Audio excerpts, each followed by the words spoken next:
जिला मुख्य चिकित्सा अधिकारी को एक 5 दफा संबलित दाबीपत्र आम प्रदान करिछु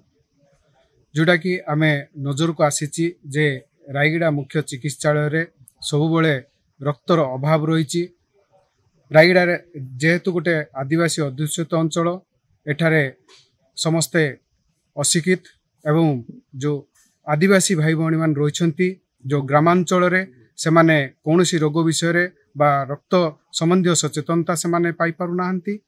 तो सही हिसाब रे वर्तमान रायगड़ा जिले में थैलेसेमिया सिकिल सेल एवं प्रस्तुति जनित एवं विभिन्न समय दुर्घटना जनित समय जो रक्तर अभाव देखा जाइछि सेटा आम नजर को आसीछि एवं से सबु परिप्रेक्षी नहीं आम वर्तमान रायगड़ा जिला मुख्य चिकित्सा अधिकारी को एक 5 दफा संबलित दाबीपत्र प्रदान करिछु। से दाबीपत्र रे आम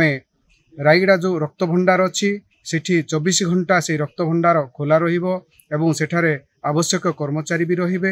एवं सबु ग्रुप रो ब्लड सेठी मौजूद रहिबो एवं बिना मूल्य रे सेठारे समस्त रक्त पाई परिबे एवं जो आवश्यक सचेतनता अच्छी जो रक्त दान करबा पई जो विभिन्न स्वच्छासेवी संगठन माने जो रायगड़ा जिले में अछंती सेमानंको